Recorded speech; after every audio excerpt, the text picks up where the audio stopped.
It was in Edinburgh's Oxford bar that I first met George Clark. George at that time owned and managed with his father and brother the old Manor Hotel in the Fife coastal town of Lundin Links. The beach at Lundin Links is said to have inspired artist Jack Vettriano to create some of his most iconic works, including the singing Butler. As the old Manor Hotel was a well-known wedding venue, I suggested to George the idea of cashing in on the artist's connection with the area by creating a Vettriano-style image of the bride and groom dancing on the beach. By using photographs of the wedding and producing a montage in Photoshop, printing it on canvas and framing it, a wonderful souvenir, I thought, of the special day for the couples to look back on. George thought the idea had merit, but unfortunately, some time after our chat, I heard that George and his family had sold the hotel.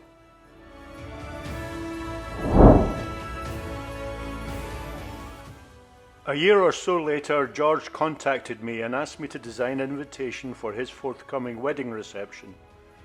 George suggested a Vettriano-style image of himself and his fiancée Corrine dancing on Lundin Links Beach. Later we made a trip over the Forth Bridge to Fife, where I shot video and photographs of the various locations I needed to produce the card. I also asked George to give me some images of Corrine and himself dancing. One of the pictures he gave me was ideal, but it lacked legs. I then remembered I had a figure reference manual with various full-length dancers in it.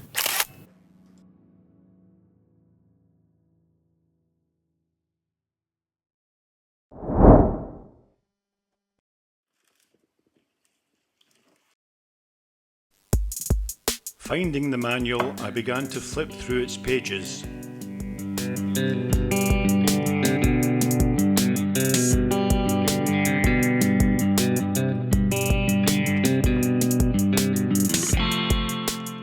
I eventually came across what I was looking for. Under ballroom dancing, waltz, I saw an image of a couple dancing and my jaw dropped. A very well-known image was there in front of me.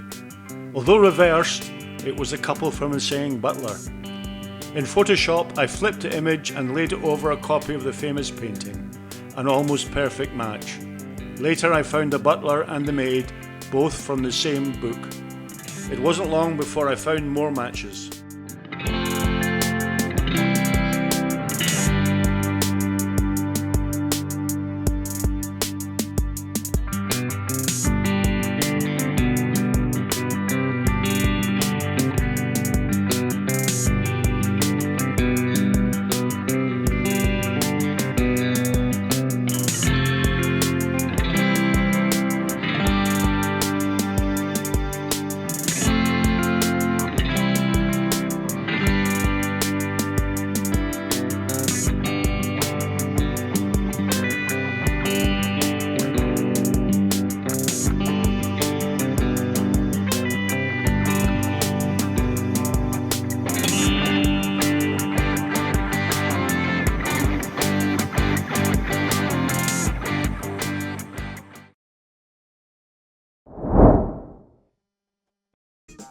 The Daily Record was the first paper to run the story. The rest of the press followed, causing quite a storm.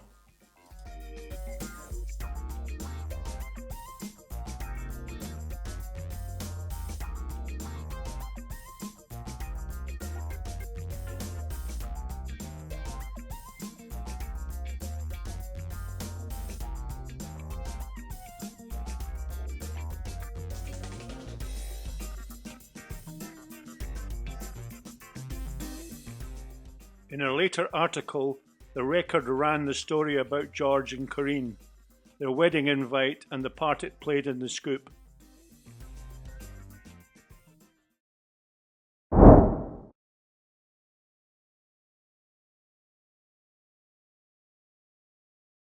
Here then, it will seem like we're miserable bastards walking. They're all going up Daimler to National Gallery. I'll be a tenner, sir.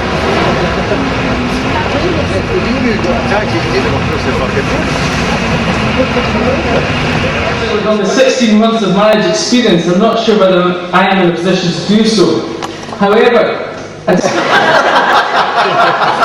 arranged his pillow and offered to take off his shoes, speaking in a low, soothing and pleasant voice. I just wish I was old enough to say those were the days.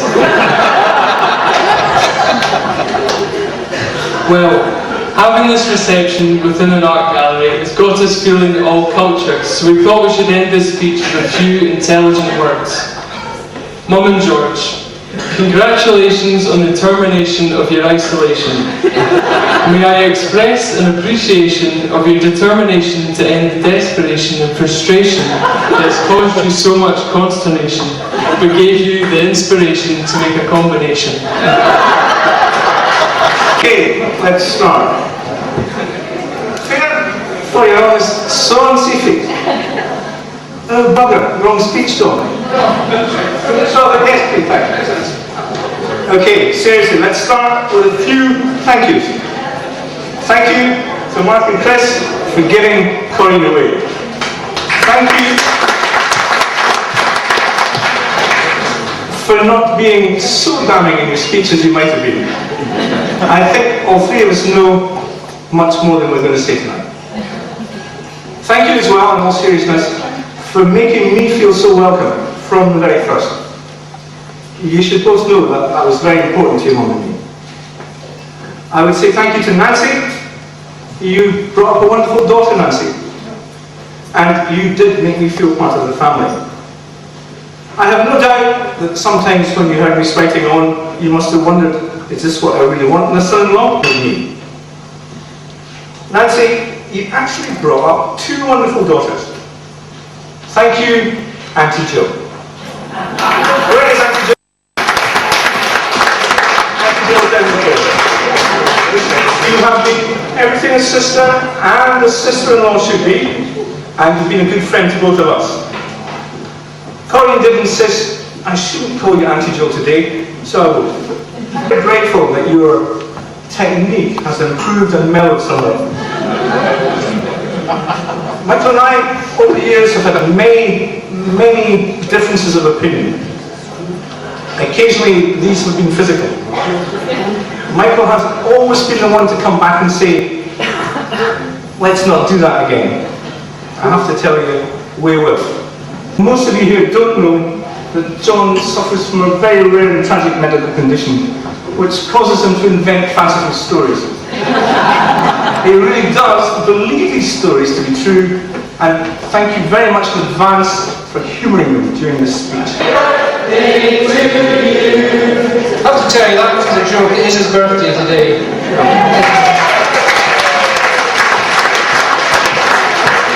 George and Corrine, ladies and gentlemen. George, firstly, thank you. The saying from the French writer Balzac, a woman must be a genius to create a good husband. And also, men are like fine wine. They start out like grapes, and it's your job to stamp all over them until they mature into something you would like to have dinner with. Although Corrine is working hard with George, I can showing signs of his age. He has gone out and forgotten to lock the house. Not once, but twice. Worse than that, I've discovered that again, not once, but twice, he's come out of the shower in the morning, started drying himself, only to discover that he's still got soap in his hair.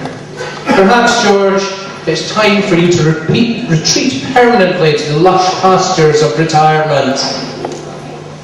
And just to finish off, I thought that I would have a little look to see what our great bard Robert Burns would be saying about a situation like this.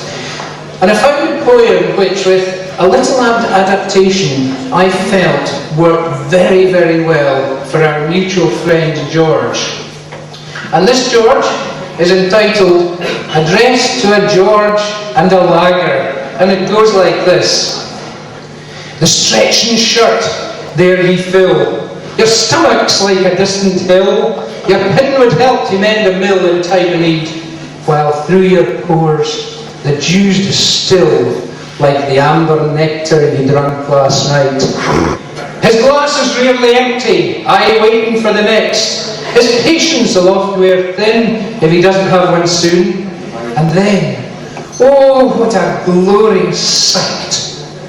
Cool, refreshing, another pint of Stella. Then pint for pint they stretch and strive. They'll tap the hindmost on the drive, till their wheels swell kites belie are bent like drums. Then it's time to go. The ox door is closed. Be thank it hums. Is there that Orr's Malibu or lager top would stow a sou? Or Fernet Branca would make him spew with perfect skinner, looks doomed with sneer and scornful view on George with his lager anew.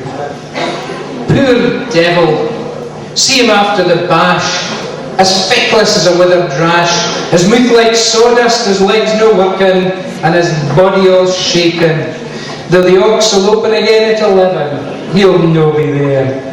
Oh, how unfit. And so it goes on. Seriously though.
Get the...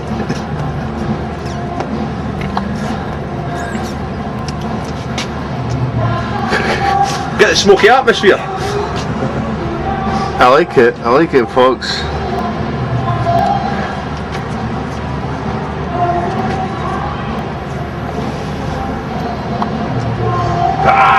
Oh, it's just showing her tits.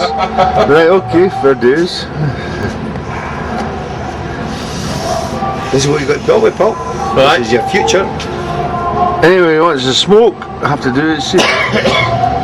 Regretted for about 5 years, John. My Karl Marx.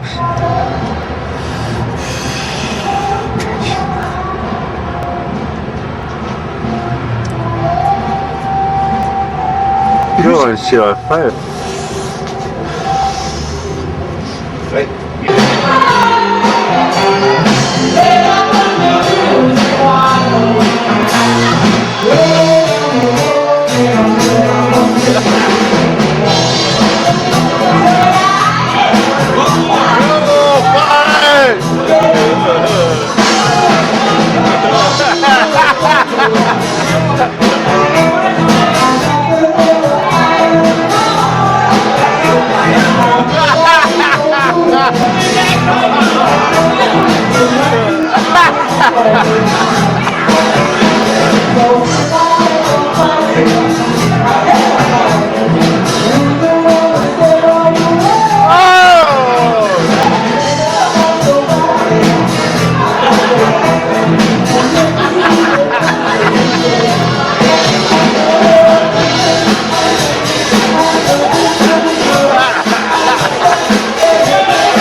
The story concludes where it started, in the Oxford bar. It was there that I met Jack Vettriano. He had recently moved to Edinburgh and was living close to the pub. He wasn't too pleased when I told him I was the guy who found out his secret.